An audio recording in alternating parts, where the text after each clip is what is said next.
बहुत समय पहले एक अद्भुत राज्य था जिसका नाम था एल्डोरिया।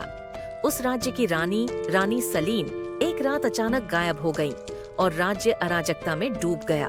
डरने लगे कि अगर रानी नहीं लौटी तो उनका राज्य बिखर जाएगा। इस कठिन समय में तीन दोस्त जो एक दूसरे के बिना अधूरे थे, रानी को ढूंढने का संकल्प लेकर निकले। ये तीनों दोस्त एक दूसरे से बिल्कुल अलग थे, लेकिन रानी के प्रति उनकी निष्ठा उन्हें एकजुट करती थी। पहला था रोवन, एक मजबूत और साहसी योद्धा जो अपनी तलवार को हवा में ऐसे घुमा सकता था जैसे वह एक पंख हो। दूसरा था लीरा, चालाक और निपुण धनुर्धारी जिसकी आंखें हमेशा लक्ष्य पर होती थीं। और तीसरा था तारिक, एक बुद्धिमान विद्वान जो प्राचीन जादू और रहस्यमयी कथाओं का झांता था। उनकी यात्रा राजधानी से शुरू हुई, जहां उन्हें एक पुराना नक्शा मिला। उस नक्शे पर शैडो पर्वतों में स्थित एक प्राचीन मंदिर का संकेत था। कहा जाता था कि वह मंदिर एक जादुई रानी का अंतिम आश्रय स्थल था। तीनों मित्रों ने दिल में उम्मीद और कंधों पर जिम्मेदारी का बोझ लेकर यात्रा शुरू की। रास्ते में उन्हें कई चुनौतियों का सामना करना पड़ा। सबसे पहले वे फुसफुसाते हुए जंगल से गुजरे, जहां पेड़ खुद बातें करते थे। उन पेड़ों के पीछे छिपे राक्षसों ने उनके रास्ते में बाधाएं खड़ी की। वे राक्षस यात्रियों के दिलों में डर पैदा करके उन्हें गुमराह कर देते थे। लेकिन तारिक के पास एक पुरानी जादुई पुस्तक थी जिसमें एक मंत्र लिखा था जो भ्रम को तोड़ सकता था।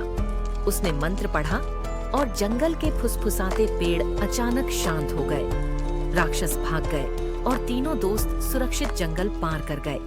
आगे बढ़ते हुए वे एक तेज बहाव वाली नदी के पास पहुंचे। नदी के उस पार शैडो पर्वत दिख रहे थे, लेकिन पुल टूटा हुआ था। लीरा ने ध्यान से नदी का अध्ययन किया और कहा, यहाँ तैरना खतरनाक होगा, हमें कोई और रास्ता ढूंढना होगा। तभी रोवन ने अपनी तलवार से पेड़ों की कुछ मजबूत शाखाएं काटी और एक अस्थायी पुल बनाया। तीनों ने उस पर चलकर नदी पार की। शैडो पर्वत पर चढ़ते हुए ठंड और अंधेरा बढ़ता जा रहा था। पर्वतों की चोटियों पर बर्फ जमी हुई थी और हवा इतनी तेज थी कि हर कदम एक संघर्ष था।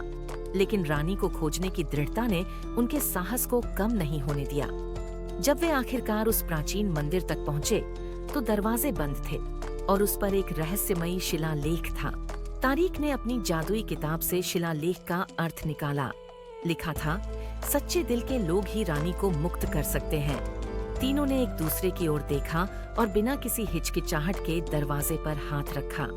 दरवाजे खुद ब खुद खुल गए और उनके सामने एक सुनहरी रोशनी से भरा हॉल था।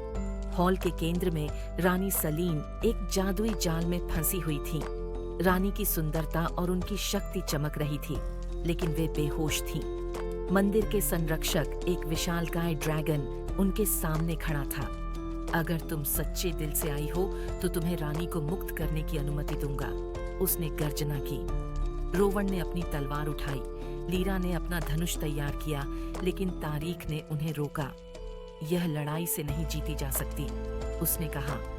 उसने अपनी किताब से एक शांतिदायक मंत्र पढ़ा, जिससे ड्रैगन शांत हो गया और धीरे धीरे पीछे हट गया। ड्रैगन ने अपनी विशाल आंखों से उन्हें देखा और कहा, तुमने अपनी बहादुरी से नहीं बल्कि अपने दिल की सच्चाई से जीत हासिल की है।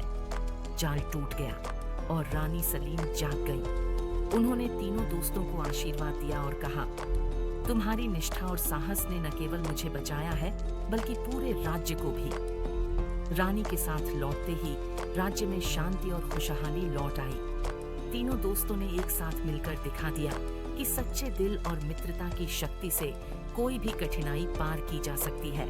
और इस तरह तीन दोस्तों की ये अद्भुत यात्रा हमेशा के लिए यादगार बन गई। अंत।